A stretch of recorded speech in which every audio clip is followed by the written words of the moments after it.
Shalom frères et sœurs, bienvenue dans Selon la Bible, qui est un moment de partage sur les différents thèmes principaux de la Bible sous le périscope de la Nouvelle Alliance. Nous sommes toujours dans notre thème, la bénédiction biblique ou la bénédiction selon la Bible, et nous sommes dans notre point où nous sommes en train de développer sur les caractéristiques de la bénédiction ou ce qui vient, les produits de la bénédiction. Nous avons vu, nous avons parlé de la grandeur, de l'élévation, nous avons parlé des choses que Dieu fait pour nous bénir. Nous avons dit Dieu nous donne un nom, Dieu nous donne le trône et Dieu nous donne l'onction du Saint-Esprit. Mais cela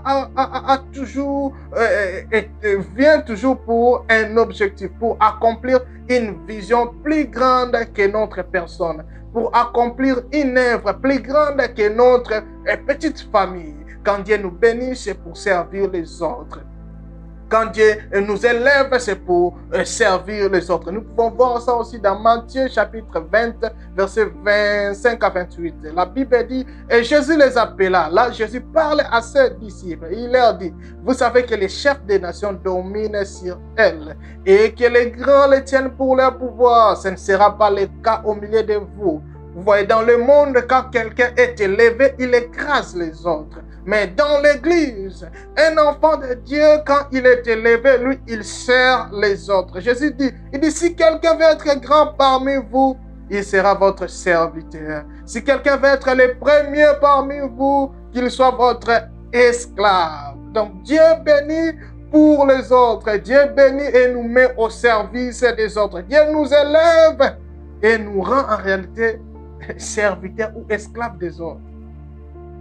Vous voyez? Donc, nous pouvons voir même quand Dieu bénit, choisit, oint David, ce n'était pas pour sa famille.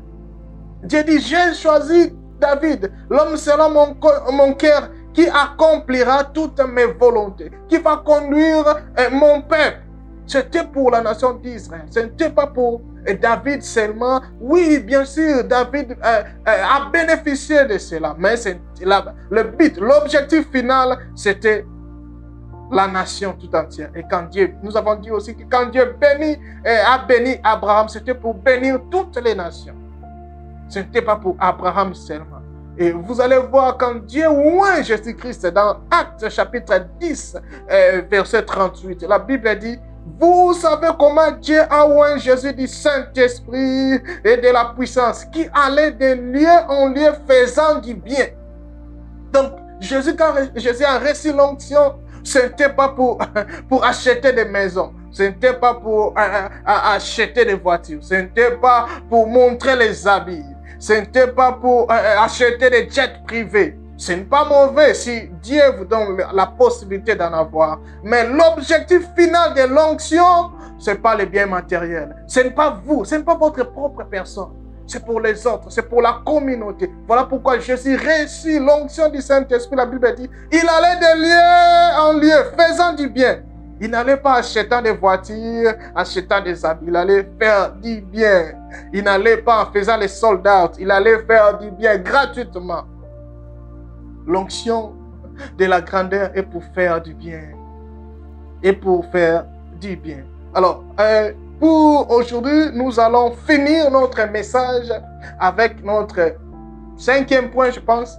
Et nous allons parler des catégories, types ou sortes de bénédictions. Nous allons essayer un peu de voir la distinction. Nous allons essayer de catégoriser les bénédictions de Dieu. Nous avons déjà vu qu'il y a des grandes catégories. Nous avons des bénédictions terrestres. Nous avons aussi des bénédictions spirituelles. Les bénédictions terrestres sont temporaires, périssables, à la portée de l'ennemi. Ça, c'est le plus grand danger des bénédictions terrestres. C'est que l'ennemi peut avoir accès à ces bénédictions. Oh, nous savons, la Bible dit que les voleurs, les diables, ne viennent que pour dérober, égorger et détruire. Donc, quand tu as la bénédiction de Dieu, cela attire aussi l'ennemi. Et quand l'ennemi vient, lui, son objectif final, c'est égorger et détruire, bien aimé. Voilà pourquoi j'aimerais conseiller à quelqu'un, ne caresse pas le diable, ne joue pas avec le diable. Parce que quand le diable se présente dans ta vie, quand le diable vient même s'il il fait semblant de te faire du bien, même s'il te donne la popularité, son objectif final, c'est de te tuer, c'est de t'égorger, c'est de te détruire. C'est ça l'objectif final. Même s'il te donne la popularité, il te donne l'argent, il te donne le succès comme tu veux, il t'amène partout. Sache que quand le diable se présente, son objectif final, c'est de t'égorger et de te détruire. Parce qu'il a un ministère de la mort. Même quand le diable te donne un bon massage, quand le diable te coiffe, sache que le diable, son objectif, c'est de te tuer. Même quand il fait snap avec toi, quand le diable fait des selfies avec toi, sache que son objectif, et quand le diable aussi te donne une maladie, il te donne peut-être manque d'appétit, diabète, manque de sommeil, sache que l'objectif, c'est pour t'égorger.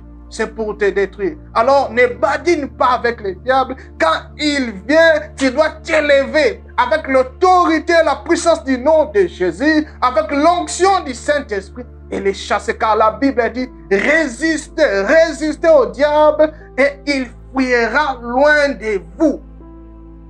Ce n'est pas nous qui fuyons le diable, c'est lui qui fuit.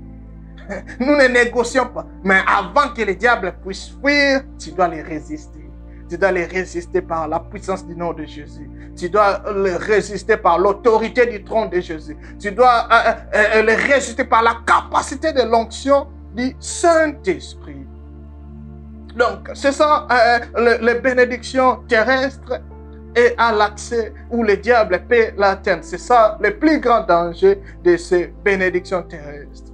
Et nous pouvons aussi catégoriser les bénédictions dans d'autres catégories. Nous pouvons dire, nous avons aussi des bénédictions conditionnelles, c'est-à-dire tu dois remplir une condition. C'est-à-dire Dieu, toi tu dois faire, tu as une part à faire et Dieu aussi fera la sienne. Nous pouvons voir ça dans Deutéronome chapitre 28, verset 1. La Bible dit ceci. Si tu obéis à la voix de l'Éternel, si tu obéis à la voix de l'Éternel ton Dieu, en observant et en mettant en pratique tous ces commandements que je te prescris aujourd'hui, là, Dieu est en train de parler à Israël.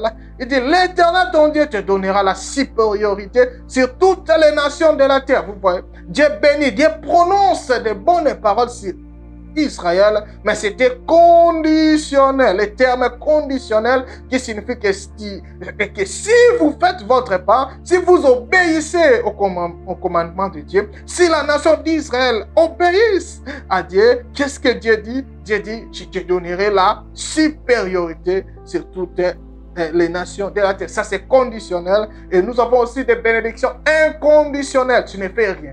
C'est Dieu lui-même qui vient.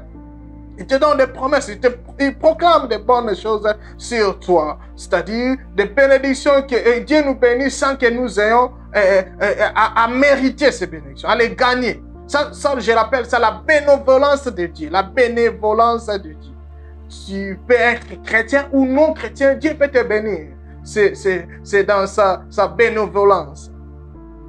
D'autres catégories de bénédictions, nous avons aussi des bénédictions communautaires, des bénédictions liées à la communauté, liées à la ville, liées au pays.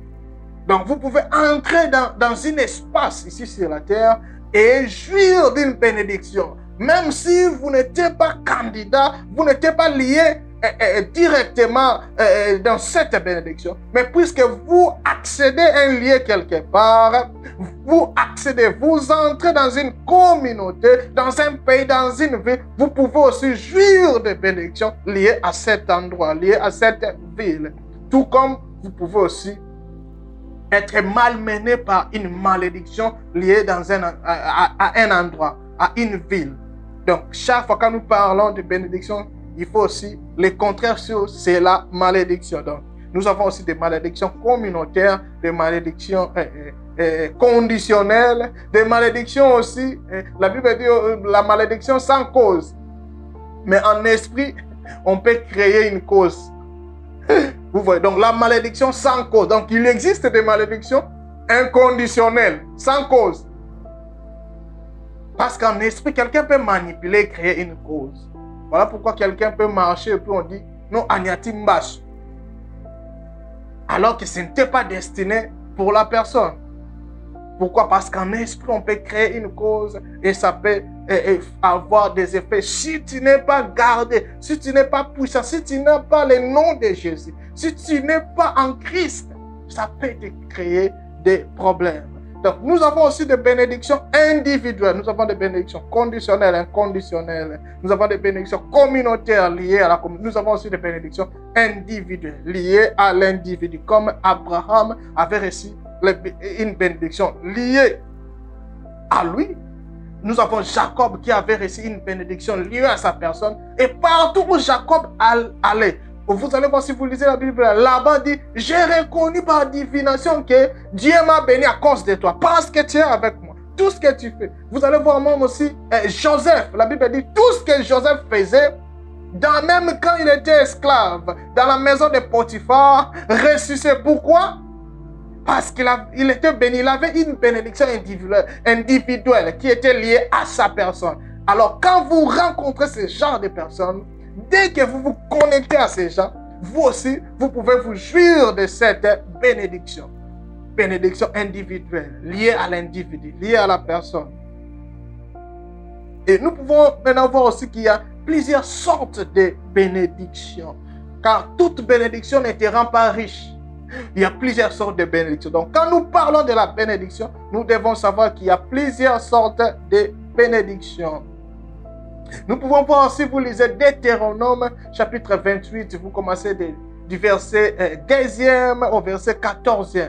Vous allez voir que Dieu parle de plusieurs sortes de bénédictions. Nous avons des bénédictions qui affectent tes enfants. Nous avons des bénédictions qui affectent les produits de ton sol. Nous avons les bénédictions qui affectent les troupeaux, les gros et menus bétail. Nous avons la bénédiction qui affecte l'agriculture. Nous avons la bénédiction qui affecte ta corbeille et ta huche, ta nourriture. Nous avons la bénédiction qui affecte, qui dit, je protégerai ton arrivée et ton départ, qui te donne la sécurité du voyage. Donc, nous avons des bénédictions économiques, des bénédictions de longévité. Quelqu'un peut recevoir une bénédiction de longévité. Cela ne le rend pas nécessairement riche. Il peut ou pas posséder beaucoup de biens matériels, mais tu peux voir dans une famille, les gens vivent longtemps. Ils ont une bénédiction de longévité. Nous avons aussi des bénédictions face aux ennemis. Et lui, il ne peut pas perdre. Nous avons des bénédictions pour la stabilité d'une famille, pour le mariage, pour les enfants. Nous avons une bénédiction que Dieu avait donnée aussi à Israël pour faire peur aux autres nations. Parce que nous savons maintenant la définition de la bénédiction, c'est la bonne parole venant de Dieu. Donc, les choses que Dieu a prononcées, et cela a des effets. Maintenant, toutes ces bénédictions que je viens de citer tantôt, se retrouvent dans être des bénédictions terrestres. Que l'ennemi peut dérober, que l'ennemi peut venir, l'ennemi peut atteindre. Maintenant, il y a d'autres types de bénédictions que nous avons dit, des bénédictions spirituelles. Ces bénédictions sont éternelles, ces bénédictions sont pour toujours, ces bénédictions sont accessibles à toi qui es béni partout et à tout moment. Et ces bénédictions sont non périssables. Ce qui est bien maintenant encore avec les bénédictions spirituelles, c'est que ces bénédictions ne sont pas à la portée du diable. Le diable ne peut pas l'atteindre. Et dans ces bénédictions, nous avons des bénédictions conditionnelles et inconditionnelles. Beaucoup plus de bénédictions spirituelles sont inconditionnelles. Pourquoi? Parce que nous les recevons par la foi en Jésus-Christ. Donc, je pourrais même dire 99,99% des bénédictions spirituelles sont inconditionnelles parce que nous les recevons par la foi en Jésus-Christ. Mais ces bénédictions peuvent aussi être communautaires, liées par exemple à une église, à une assemblée, à un groupe, à une communauté. Ces bénédictions peuvent aussi être individuelles, liées à un individu, à un chrétien. Tu vois, un chrétien peut arriver dans une ville et bénir cette ville, changer le parcours de cette ville, changer même l'économie, le système économique, changer des choses. Donc, Ou quelqu'un aussi peut entrer seulement dans une église et bénéficier de la bénédiction qu'il y a, de l'onction qui coule dans cette église-là. Parce que l'église a aussi une bénédiction, a aussi des sortes de bénédictions communautaires. Maintenant, allons dans les sortes de bénédictions spirituelles.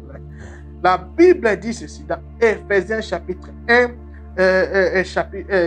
1, verset 3 à 7. La Bible dit, en Christ, nous avons toutes sortes de bénédictions. Car la Bible dit, Dieu nous a bénis de toutes sortes de bénédictions en Christ dans les lieux célestes. Et si vous descendez, vous allez voir maintenant le problème, vous allez remarquer avec moi que Dieu, et Paul écrit, il dit, Dieu nous a bénis de toutes sortes de bénédictions spirituelles dans les lieux célestes en Christ. Dans les versets maintenant qui suivent, au lieu de citer ces bénédictions, qu'est-ce que Paul fait? Paul commence par mentionner ce que Dieu nous a fait au lieu de mentionner ce que Dieu nous a donné. Il dit, nous sommes bénis. Mais quand il commence à expliquer ces bénédictions, il ne donne pas les avoirs que nous possédons. Il ne donne pas les matériels que nous avons. Il ne donne pas des choses que Dieu nous a données. Mais il commence à citer ce que Dieu nous a fait. Comment Dieu nous a transformés. Donc en réalité pour Dieu, ton être a beaucoup plus de valeur que tes possessions, que ce que tu possèdes. Donc pour Dieu, la plus grande ou la plus importante bénédiction est d'abord liée à ton être, à celui que tu es, celui que tu es devenu. Voilà pourquoi Paul, avant de nous dire, il ne se donne même pas la peine de citer ce que Dieu nous a donné, mais il se donne la peine de parler de ce que Dieu a fait. Au lieu de nous dire ce que Dieu nous a donné. Car la vraie bénédiction, c'est ce que tu deviens. C'est ce que Dieu fait dans ta vie. C'est quand Dieu te transforme. C'est quand Dieu te change. C'est quand Dieu te transfigure. Quand tu es né de nouveau. La plus grande bénédiction, c'est quand tu es né de Dieu. C'est quand tu deviens un citoyen du royaume des cieux. Quand tu deviens enfant de Dieu. Voilà pourquoi Paul parle. Il cite, je vais citer deux peut-être, faute du temps. Paul dit que nous sommes des saints de Dieu. Nous sommes les oints de Dieu. Donc, il y a une bénédiction pour les saints de Dieu, pour les oints de Dieu. Cette bénédiction dit, ne touche pas à mes oints, ne faites pas du mal à mes prophètes. C'est une bénédiction bénéfique. Donc, quand nous sommes devenus le peuple de Dieu, les saints de Dieu, mis à part pour Dieu, les oints de Dieu, cette bénédiction ne touche pas à mes oints, s'applique à nous aussi. Car cette bénédiction ne touche pas à mes oints. Les oints ici, ce n'est pas des prédicateurs. Ce n'est pas seulement des pasteurs, des prophètes, des apôtres et des évêques. Non. Ces oints ici, quand Dieu dit ne touche pas à mes oints, il parlait à l'ensemble de la communauté de son peuple. Il parlait au peuple d'Israël. Il parlait au peuple de Dieu. Il parlait à ses enfants. Il disait, ne touche pas à mes oints. Ne faites pas du mal à mes prophètes. C'est une bénédiction. Maintenant, il faut comprendre que cette bénédiction, ce n'est pas confessionnel, ou c'est sans voix, c'est sans bruit. Cette bénédiction, c'est expérimental et pratique. Ce n'est pas que Dieu va commencer à dire, ne faites pas du mal, ne touche pas à mes oints. Non, ce n'est pas comme ça. Cette bénédiction ne se matérialise pas comme ça. Cette bénédiction se matérialise. Je vais donner un exemple. C'est comme si un voleur entre dans ma maison et puis quand il ouvre la porte, il me voit avec une arme. Je le braque comme ça. Je n'ai plus besoin de prononcer quelque chose. Lui-même, le voleur sait que quand je le braque avec une arme, cela va dire arrête, ne fais pas ce que tu veux faire. N'essaye même pas. C'est ça, ne touche pas à mes oints. Cela veut dire ceci. Je vais expliquer.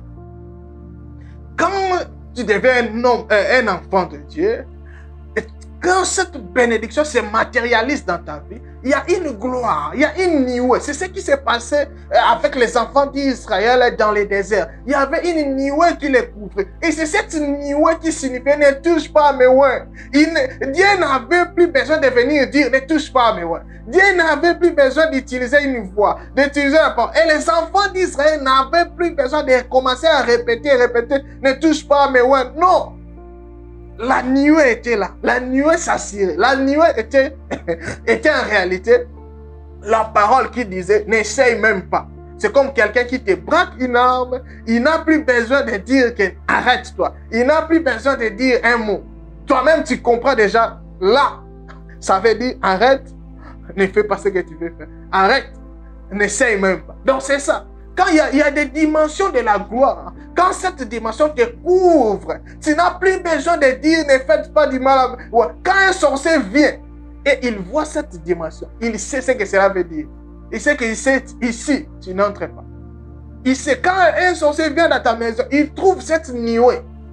Il sait que cette nuée veut dire ne touche pas à mes oins. Ne faites pas du mal à mes prophètes. Oh, cette parole me fait du bien. Donc, il y a des dimensions de la gloire qui te couvrent. Quand tu marches, même un magicien, quand il te voit, il sait. Ça veut dire, ne touche pas à mes oins. Ne touche pas à mes oins. Ça veut dire, ne touche pas, arrête-toi. Et les enfants d'Israël expérimentaient cela. Ils étaient faibles dans le désert. Face aux nations, les nations avaient peur. Pourquoi? Parce que la nuée était là. C'est la nuée qui disait, ne faites pas du mal à mes prophètes. N'essaye même pas. Même les jours où Balaam est venu pour maudire, il a rencontré quelque chose qu'on appelle, il n'y a pas d'enchantement contre Jacob. Il n'y a pas d'enchantement contre Israël.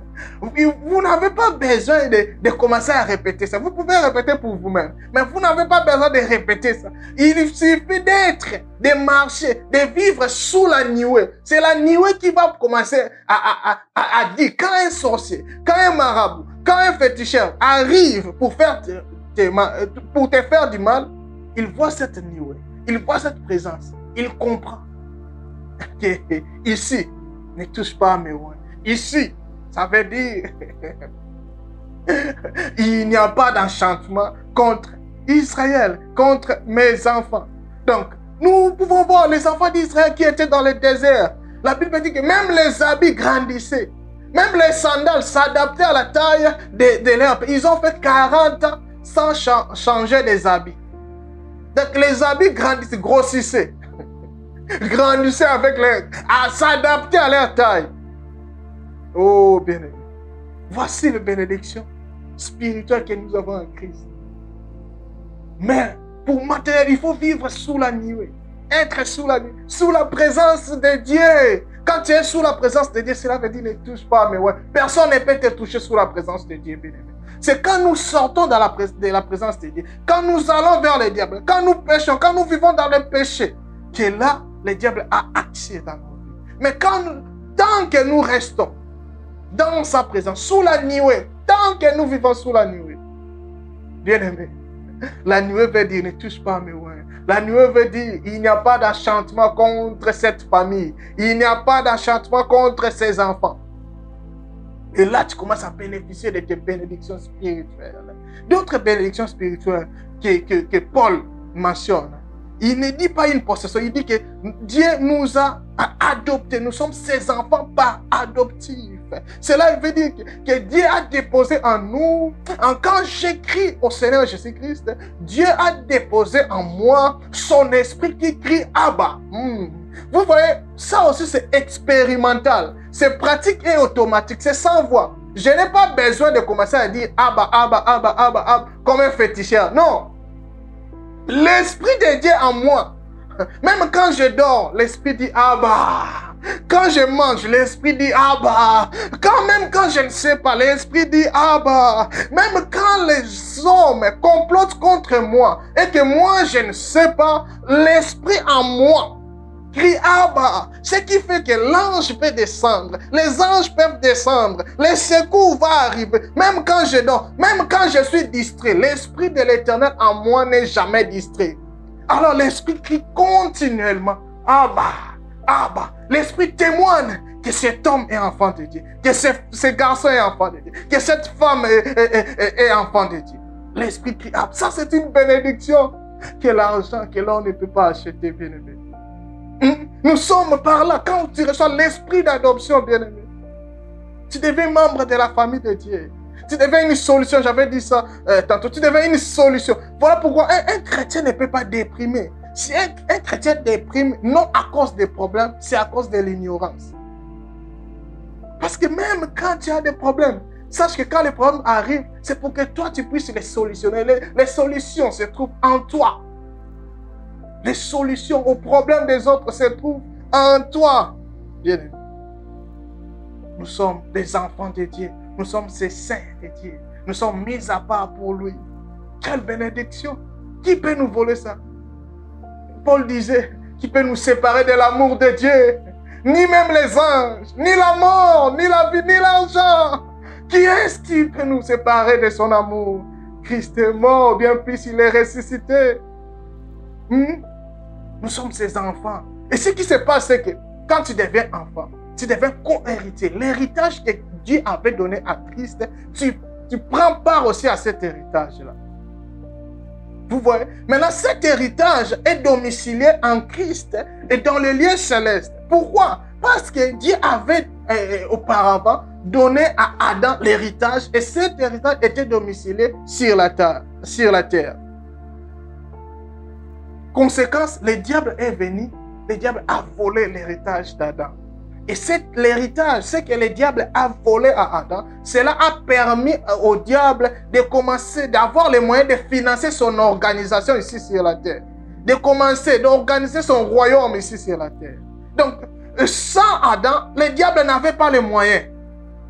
Voilà pourquoi le diable est entré dans le jardin. Il n'a pas voulu affliger Adam la maladie. Il n'a rien fait contre Adam.